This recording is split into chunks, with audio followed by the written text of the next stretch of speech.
when it comes to time, it's actually less is less.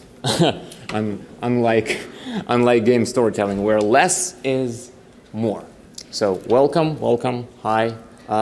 This talk is about micronarratives and the concept of less is more in game storytelling. I intentionally called it storytelling because it lies at the intersection of writing and design, narrative design. Whether you are a writer, a designer, or a writing narrative designer, of which there are some cases, it will be useful, hopefully, to you. If you're not, if you're neither, we'll talk about some games, some old ones, some recent ones, so hopefully it'll be fun. Either way, my name is Sasha. I'm currently working at People Can Fly as a narrative designer on a new, unannounced project, very secret, as these things usually are. Previously, I worked on a bunch of games, these and then some I've designed, I wrote, I translated, I started out in localization. I led teams of in-house writers, coordinated remote writers. So suffice to say, I have a very linguistic background, linguistic background and linguistic approach to design, to narrative.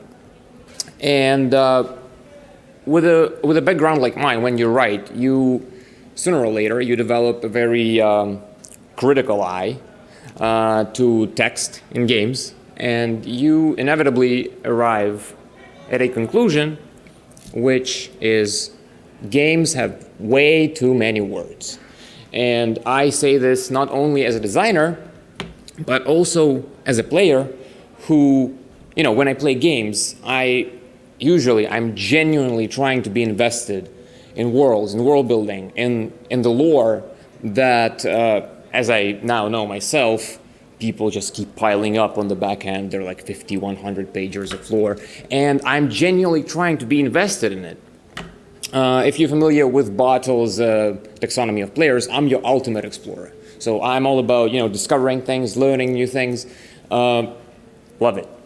But the problem is that all this information, traditionally, when it comes to delivering exposition, lore, our go-to mechanic is text, is the written word. Whether we like it or not, we always, have to write some in-game texts, not necessarily dialogue, but notes, journals, this kind of stuff. And again, whether we like it or not, reading is always an interruption to gameplay. Unless, of course, you're working on an interactive fiction game, on a visual novel, then yeah, fine. But in 90% of the genres, it disrupts gameplay. And this is a problem because lore junkies, such as myself, we read those notes. We trudge through these walls of text with gritted teeth. But most people, they pay no attention. Their attention is completely elsewhere. So what if we as designers or writers, what if we try to put the lore where players' attention is? And keep the thought because we're going to return to it later, but this is a very interesting mindset. And you know the answer to this question because you know what are the key selling points of your game. You know where players' attention is. But regardless of the unique things about each of your games, there are some common things. And one common thing about games is that video games are inherently spatial. Video games are spaces. And when it comes to narrative design, there are some obvious choices. There are some best choices for us as narrative designers to deliver our narrative. And those are non-verbal narrative techniques. There is environmental storytelling, when we imbue spaces and environments with meaning. There is mechanics, the almost textbook example by now, What Remains of Edith Finch and its vignette with the fish factory. There are systems. You can go creative and use controls to deliver narrative like Brothers does. And like each of those, they merit their own talk for an hour, for 2 hours, because they're just so cool and complex. But when it comes to writing, we have the underdogs, so to say. And the underdogs are the verbal narrative techniques, is the text that we write. And when you think about cutscenes, you might have some expositionary dialogue in cutscenes, but you have voice acting. There's action happening on the screen. There is like visual eye candy that makes up for it. Even if you have some clunky dialogue, cutscenes, they will usually, make up for it.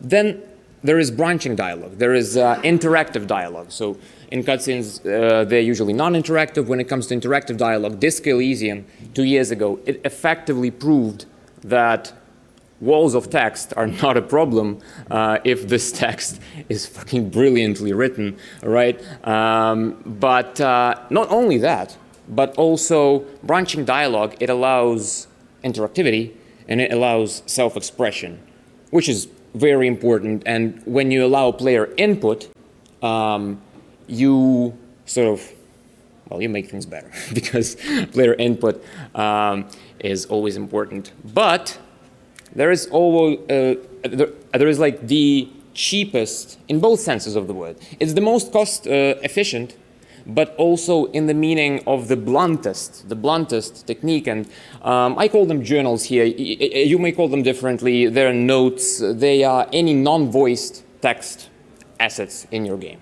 It may be a codex. It may be, I don't know, if you have a strategy game, it's some descriptions scattered all over the place. This technique, this mechanic, it's usually orphaned between narrative designers and writers because as narrative designers, we tend to focus on the cool stuff, on the nonverbal narrative, on the stuff that we know actually works and is much more effective. But we still have this vestigial mechanic, so to speak, of text, and as I said, it distracts people from gameplay because when they have to open the journal and read through it, it takes a lot of time, usually. And instead of interrupting gameplay, it should ideally complement gameplay. And to be complementary, it has to be short. And this is easier said than done because, like in my experience, in my playing experience, 90% of the games, they just, yeah, whatever.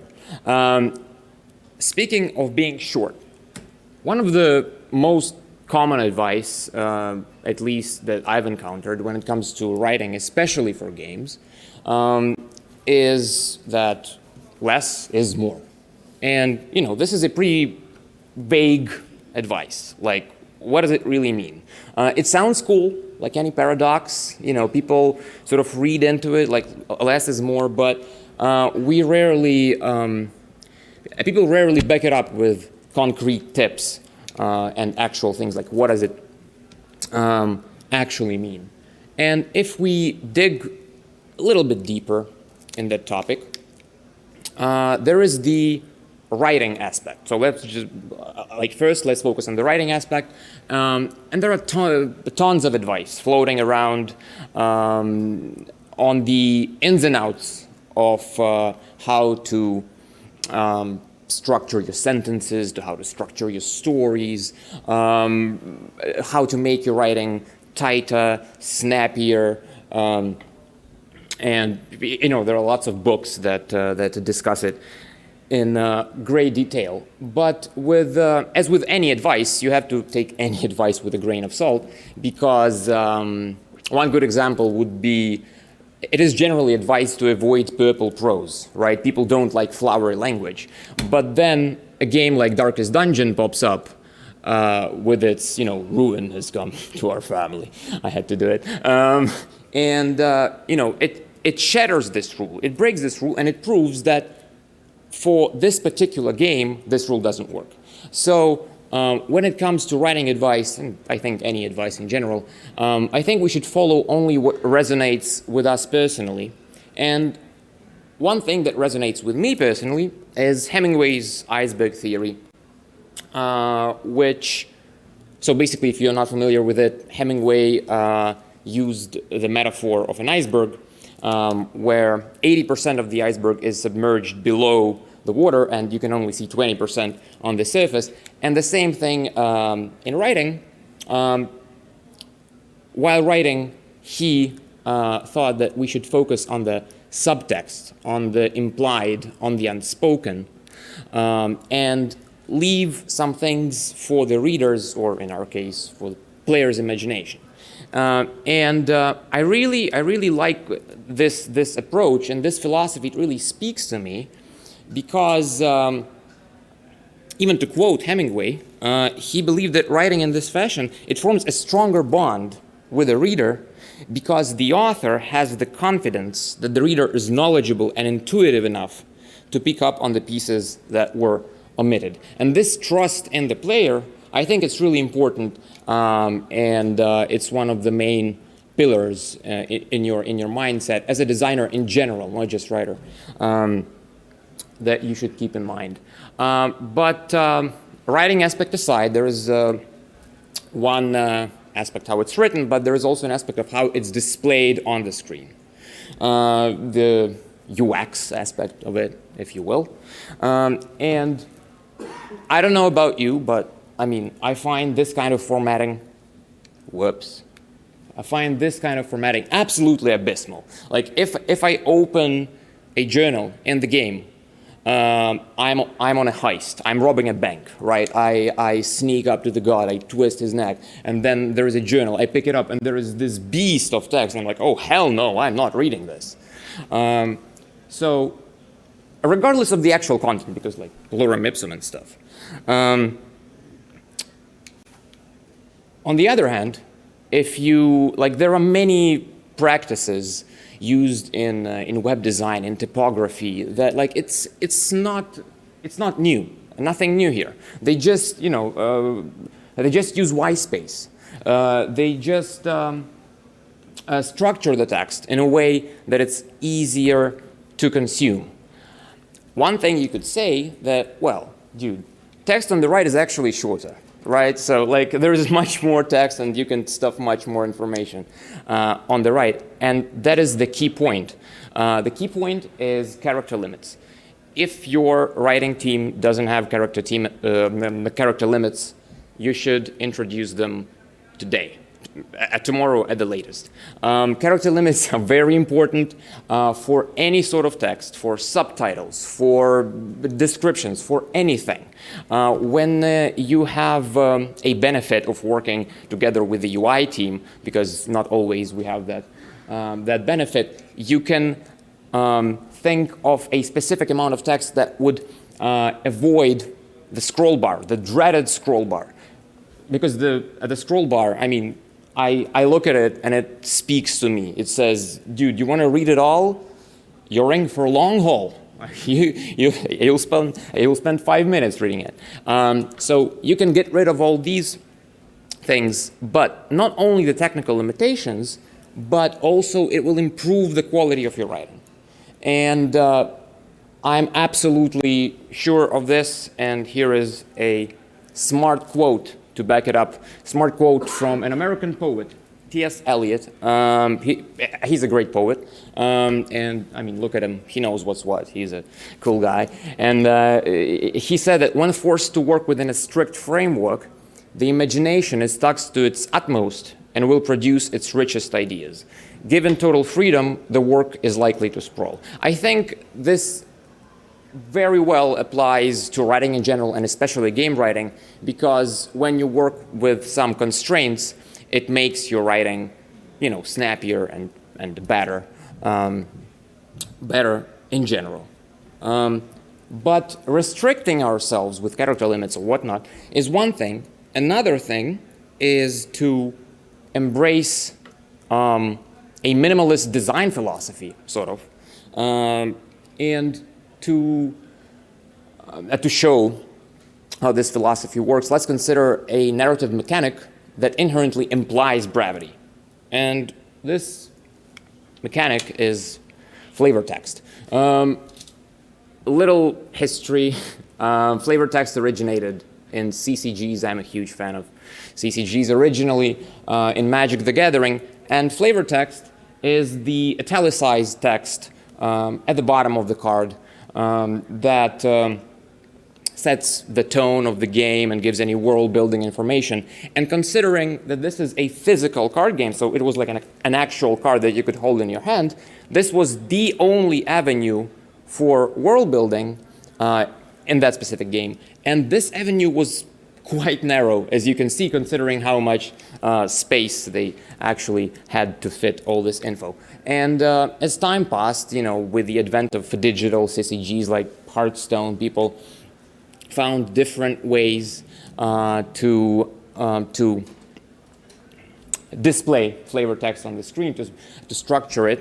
But even not only in CCGs, but eventually it got into other genres, and it found certain favor with the players. Like, people love flavor text. Eventually it edged into barks, audio logs. Depending on who you ask, people will tell you that people will call flavor text different things. Like, originally it was only used in card games, but then it's sort of, now it's all over the place. But most prominently, it's used to describe item descriptions. If you've played Destiny or Path of Exile, or most prominently Dark Souls. Like, Dark Souls is the most quoted game and the most researched game when it comes to flavor text. And if you've played Dark Souls, you know that the game literally oozes flavor. It's so full with atmosphere. It doesn't need any text to back it up. They don't use flavor text to add flavor. They put it to greater effect to create hints and tidbits of information. It uses as a main mechanic for world building, because there are some dialogues. Dialogues are really short in Dark Souls and the whole series. There's a lot of environmental storytelling. There's a lot of other techniques, but flavor texts are really short. And it's like, in terms of text, this is one of the few things that it uses. So the best thing about flavor text, as Dark Souls is a good example of, is that it doesn't stop the gameplay, as we discussed initially. It never breaks its flow to do some narrative world building or exposition. And it relies on the player to pull the narrative out of the landscape, so to speak. And pull it's a very conscious thing to design. When you design a storytelling in your game, you can go with two different approaches, and they are push and pull. So they are two ends of one spectrum. On one end, there is a push philosophy where there is some information that you absolutely need the player to know. So you basically, it's dirty, but it works. You jam it in their face. You have a non-skippable piece of a dialogue. You put some exposition there. It's a push approach. A pull approach is more subtle, and it relies on the player to do some mental effort. If you can think of it as a difference between a lecture and a conversation. So, like, a lecture can be more educational, but you can learn more from a conversation because you're actively engaged in it. And pull approach actually allows this engagement, and player engagement is always a good thing. But the curious thing about this is that when we are on this spectrum, people, when discussing Dark Souls, I mean, the debate has been raging for years, how, Dark Souls with its flavor text, and people are just juxtaposing this approach to the traditional approach of journals and codices, but they never realize almost never, I hope someone does, that these are just two ends of one spectrum, and we can easily move at will on the spectrum and combine some aspects of this general approach and come up with new creative mechanics for our games. So apart from brevity, apart from the shortness of it, what other lessons can we actually glean from flavor texts? And we'll mention three of them. The first one is contextualization, which is a very long word, but don't fret. It's much simpler than it may seem. This is a card from Magic the Gathering, one of my favorite cards ever. I don't know. I'll just read it. The card is called Canyon Minotaur, and the text reads: "We'll scale these cliffs, traverse Brittle Bridge, and then fight our way down the volcanic slopes on the other side." "Isn't the shortest route through the canyon?" asks the second guy. "Yes. So shouldn't we?" "No, absolutely not." And when you think about this description, now this is, as you can see, there is no mechanical text on the card. So it's one of the longest, actually one of the longest flavor texts in Magic the Gathering. It's on the long side, it's almost 300 characters. And 300 characters, if you have ever written a journal for a game, this is very, very short. This is very small. But even in this space, it achieves a lot of things. And the first thing is that instead of resorting to a descriptive mode, because they had to describe a creature, instead of describing an object, I'll use an object as an umbrella term, okay? Because like it can be a creature, it can be a character description, it can be a location, it can be like a skill or something. It could be anything. Instead of describing it, they chose to narrate, to create a little situation, a little story, a little micronarrative, if you will, to make the world, the game world, come to life. And this is one of the traps, I think, the descriptive mode that we so often fall into, where, you know, if we have a codex in the game, you have an open world RPG, and you have this creature in your game, right? Your first urge would be to describe it. You would describe how intimidating it is. You would describe its hammer, its gilded horns, its harness. You would duplicate everything that the player already sees on the screen. Then you would describe how it behaves in battle, how it goes into berserk mode, blah, blah, blah, which the player already knows because he unlocked this entry by fighting the creature. And you would have a chunk of text which would be completely redundant, and while reading it, the player would be discouraged to be invested in your role because, like, I already know all that. I didn't learn anything new from reading it. So just changing our mindset from descriptive to narrative can achieve a lot. And speaking of descriptions, I think it actually does describe this creature as quite dangerous, intimidating. They want to avoid. Who are they? Are they soldiers? Are they merchants? Are they adventurers? I don't know, but I'm curious. I'm curious to find out who they are. And if your game has some sort of exploration aspect, you could even put some remains of these guys who didn't make it, who were traversing Brittle Bridge, and then they just died out there, and you could find a note. You could tie all those things together, which is really neat. And instead of describing the object, you're describing the world through the lens of that object. And I really like that mindset. Now, this is a physical card, as I said, and it doesn't have any world. It's not a video game.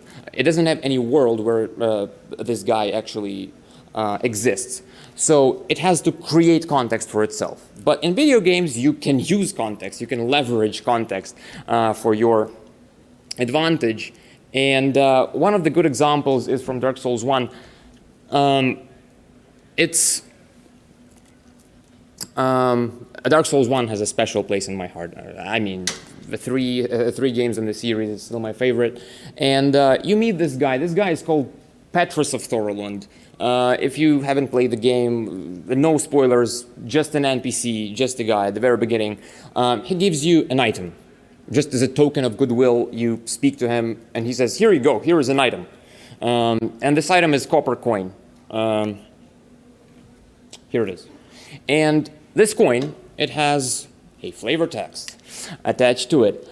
So let's quickly go through the flavor text. Coin made of copper, obviously. Its face shows an image of Old Man Macloif, god of medicine and drink. Some world building, cool, yeah, nice. Even coins of great value in the world of men have little value in Lordran, where the accepted currency is souls. Again, more of world building. We learn some more info. It's nice. It's still like I'm not bored. But the most interesting is the third sentence, which says, those who dream of returning to the outside world are fond of carrying these around. Now, this is interesting because this is ambiguous. This guy just gave me the coin, right? And I can interpret it as, by carrying this coin, he hoped to return to the outside world. On the other hand, he just gave me the coin. So perhaps he lost all hope, and now he is not hoping ever to return, and he's like, just a very sad guy. I can make two different conclusions from this. And the only reason I can do that is because it leverages the context of the situation. This text, while writing the text, I'm 100% sure the person who wrote this text was familiar with the context of the situation.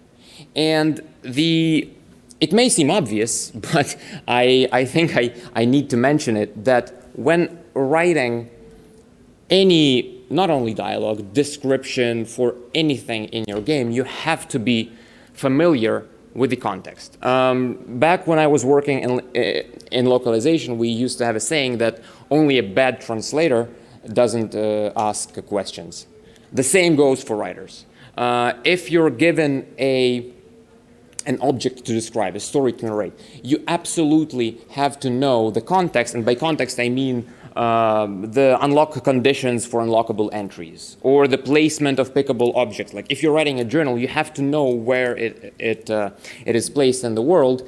And if you're working with writers, please make sure to meet them halfway and provide that information for them. So this ambiguity, it leaves room for interpretation and debate. People discuss Dark Souls lore a lot on Reddit, have been and will be. Now when Elden Ring will come out, I can't wait for it. I'm sure there will be lots of debate about it. So yeah, creating context and leveraging context. Moving on. Another thing that I like to call gamifying story and storyfying gameplay, which sounds cheesy, but that's the best I came up with. This example is from Nier Automata. And gamifying story is all about turning story or lore discovery into gameplay reward. So, for example, all weapons, I think, well, at least most of them, but I think all of them, in Nier Automata, they have those weapon stories attached to them. So when you upgrade weapons, you unlock new pieces of the story.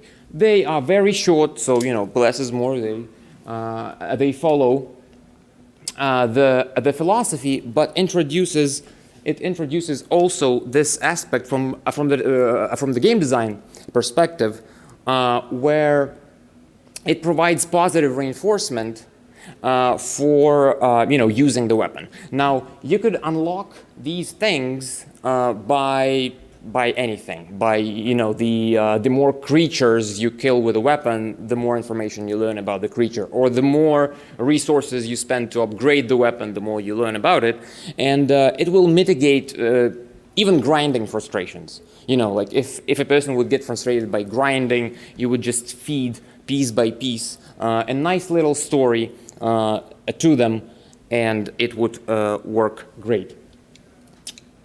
On another note, this approach, it also creates items. When we're talking about items and the flavor text related to items specifically, it turns these items into what Thomas Grip calls emotionally significant assets. Now, if you work in narrative design, you absolutely, I can't recommend it enough. There is a blog post by Thomas Grip. It's called 4 Layers, a Narrative Design Approach.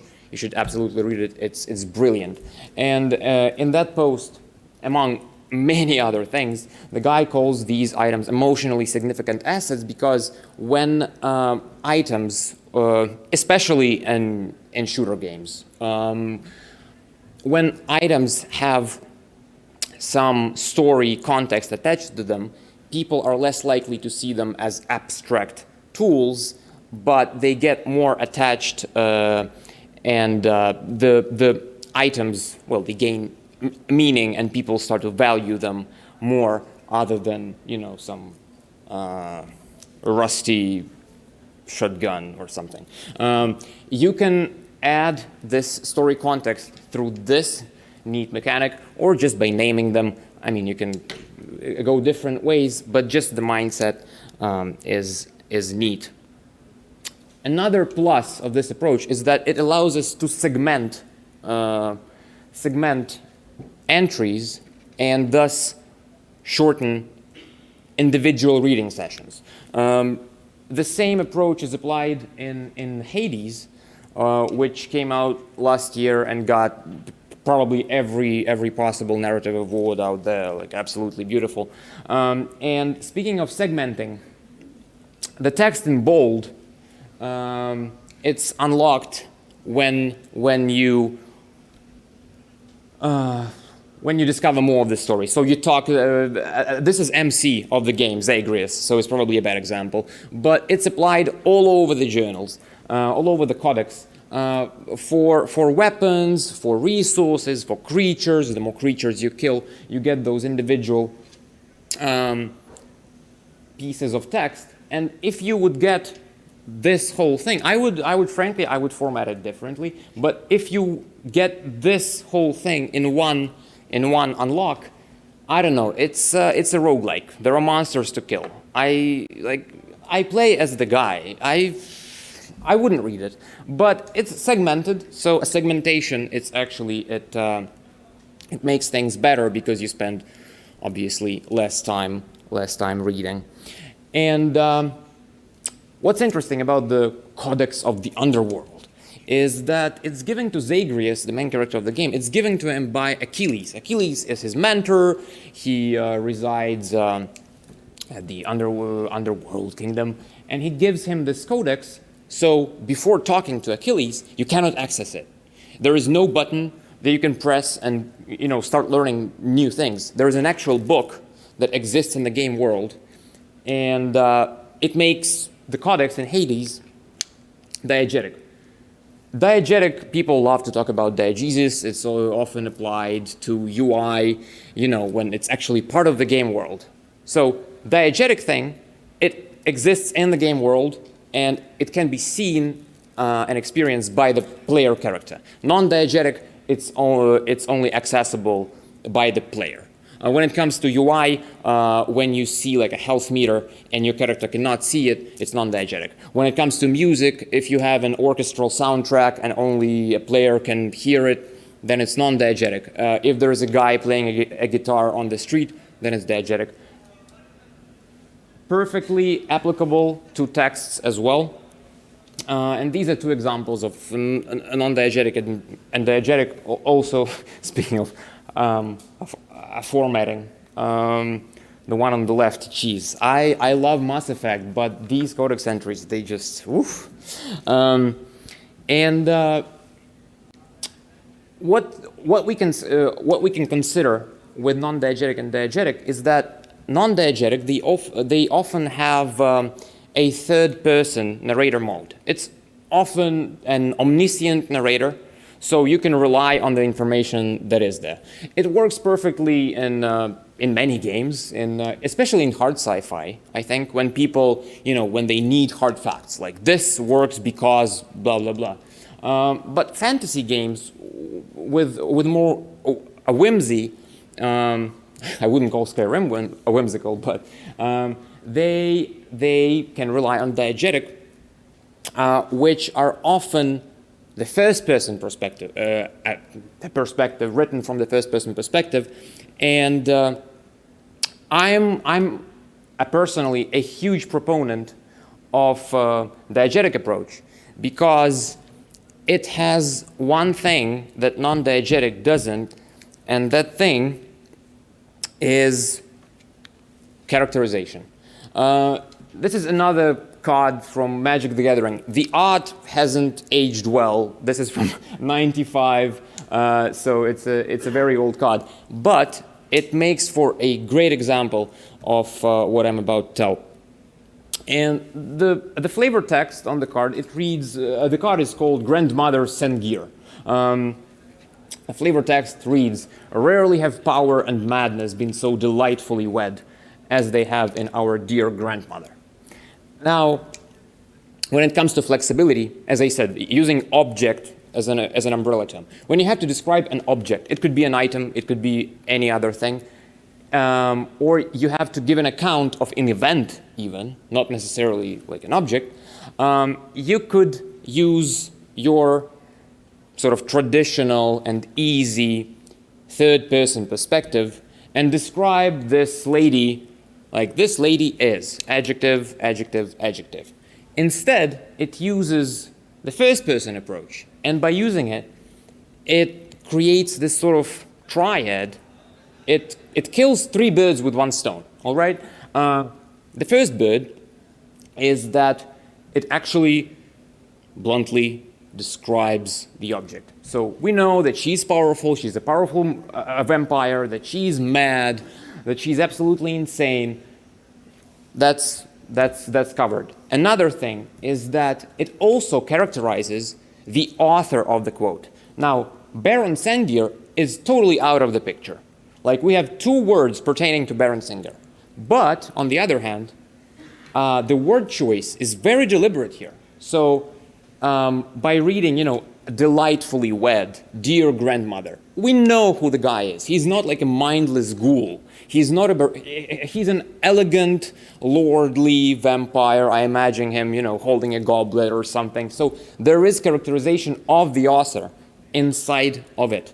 And the third bird that is killed is actually the relationship between the Baron and his grandmother, because I think he loves her dearly.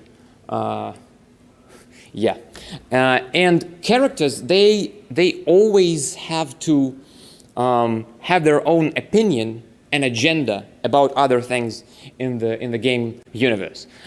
It can be things of epic proportions. So if you think of Civil War in Skyrim, every character needs to, like, I'm on the side, I'm on this side, I'm on that side. The epic thing that envelopes the whole world. It can be something much more trivial and tongue-in-cheek. This is from Legends of Runeterra, another CCG game. And we're not going to go deep into the flavor text here, but the point is that there are two characters, Kato and Shiraza, and he thinks that they're dating. She thinks they're not dating. Happens all the time, couples. Yeah, couples. But the cool thing about it is that he thinks of a fact from his point of view. She thinks about the fact from her point of view. And there is also a loading screen in the game while you're waiting for a match to load, which says they're totally dating. And you're like, oh, okay, you establish those connections. It gets connected, and this leads us to the last point, which is cross-referencing. Cross-referencing is, in my experience, the most effective and most important strategy that you can take, because you could have, on the back end, obviously, on the back end, you could have a 200-page long document with your world building that would be so fleshed out that it could, on its own, it could win a Nebula or something, you know. It could be very detailed. But if it's listed and not interconnected, then it just won't be as effective as such network. We as narrative designers, I think we should build out these networks and plot these dots without connecting them. Because I've heard quite a few times like a similar approach, which is called connect the dots. But I think we as designers, we shouldn't connect them. We should plot them and let players establish those connections.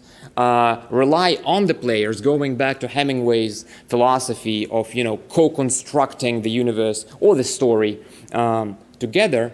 The same thing basically happens here. If we leave no room for this imagination, we end up with something like this, which works. This is a perfectly fine whale. There's nothing wrong with it, but I would rather, you know, I would rather go with this guy. And this cognitive function, if we go scientifically, if we go deeper, this cognitive process is exactly why poetry works. It's exactly why show don't tell approach works, right? So show don't tell, the most, like, you hear it everywhere when it comes to writing. The girl cried. The girl has red eyes.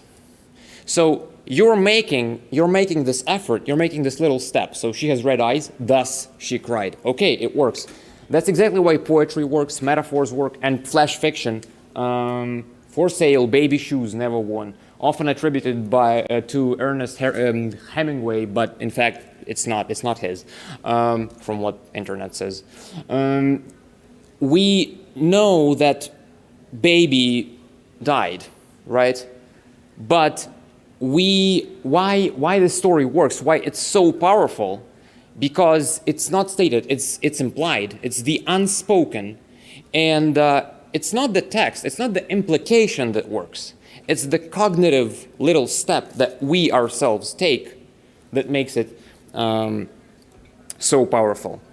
So the more work we do mentally, the more steps we take, the more invested we become. And we want players to be invested, because why create fleshed out worlds if people don't care, right?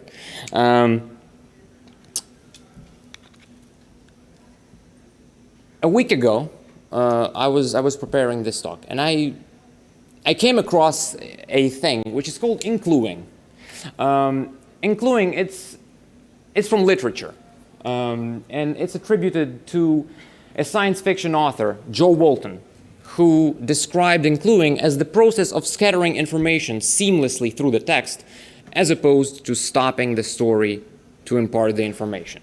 And when I saw it, I thought, wow, this applies perfectly to games. So you should just change 2 words in this sentence, and it would be cool. So I did change these 2 words, and the process of scattering information seamlessly through the game, as opposed to stopping the game to impart the information. I think with journals and all the similar techniques, we've already, as an industry, we've already learned to do the scattering. We know how to do the scattering, but it's high time we stopped the stopping part of it, stopping the gameplay. All good things come in threes, so here is 3 takeaways for you for today. The first is, put the lore where players' attention is. You know the answer to this question. If you're making your game, you know, and it's a very flexible mindset, because it can, when you think about it this way, you can come up with new mechanics. You don't need to resort to your traditional things like journals. You can come up with new creative ways if only you think about it differently. The second thing is, let players connect the dots.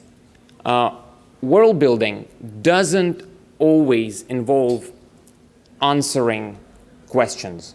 Sometimes it means asking those questions to players. And this process, as they say, it takes two to tango. I think it takes two to create worlds. And I don't mean two narrative designers in the room. I mean narrative designer and the player. And finally, for the love of God, keep it short. Thank you.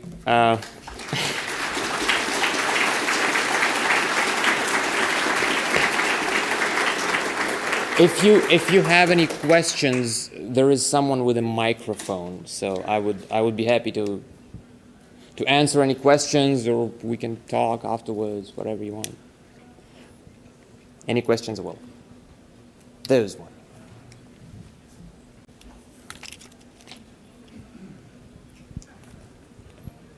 Hi. So some players won't take the effort to connect the dots, probably. How we can protect the game to feel like a gibberish for them if they don't take the effort to connect the dots? Oh, you can combine them. As I said, there is some. If you have some information, some story details that you absolutely want for players to get, you can use other mechanics. You can combine these mechanics. As I said, this is just a spectrum. You can. It doesn't mean that you can't use, your usual dialogues, cutscenes, whatever you have. And if you need to spell it out for a player, you can always do it. But all I'm saying is you don't need to spell out everything. And I'm absolutely sure you don't. But otherwise, it's really flexible. It's really flexible what works for you and what works in this particular circumstance. It's up for you to decide.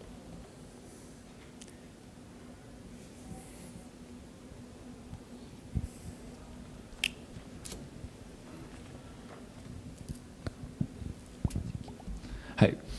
I would like to ask about games without actual UI, where you need to show everything in a diegetic way. So the problem is how to not to make it like too obvious. Like I always take the example of Vampire Masquerade Bloodlines. This monster is coming. I can hear its breath. I can't ... Yeah. So it's like obviously like fake. Yeah, so we can use letters, or you can use diaries, and what else, or how to catch it? I'm trying to think of the example you provided with Bloodlines. Can't remember. You mean the Malkavian dialogue choices? How they have different fonts, or? It was somewhere in the subways, I guess. Uh-huh. Story about Uh-huh. there were pieces of diary or something. So it was scattered. It was physical notes scattered in the world. I don't think diaries, because diaries, they are. I piled up a lot of shit on diaries, didn't I? But they work, and they are important for pacing. They are absolutely important for pacing. You can do lots of things. You can do puzzle design with diaries. I don't know if you've played Black Book, the recent indie game. I love the design of diaries there, because once in a while you have dialogues with NPCs, and they ask you about some stuff, and you can make. They ask you for advice because you're a witch, and you can give them a wrong advice, and the only way to learn the right kind of advice is to read the journal. So this won't break your game. You'd get twice less experience, I guess. I'm not sure, but it will just give you an extra bonus. I think this is a great way to incorporate journals in your game, because as I said, gamifying story and all that. So they work, but they can be adjusted in ways that work well for your game and for your pacing.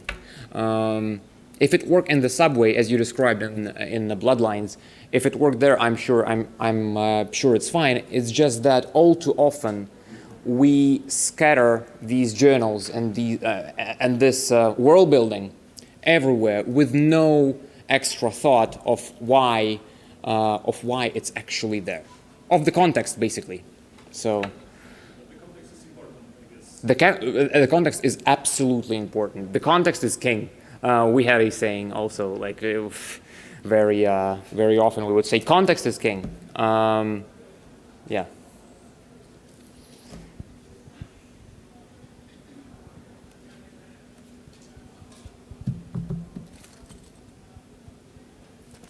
Okay. If you don't have any questions, feel free to, I don't know,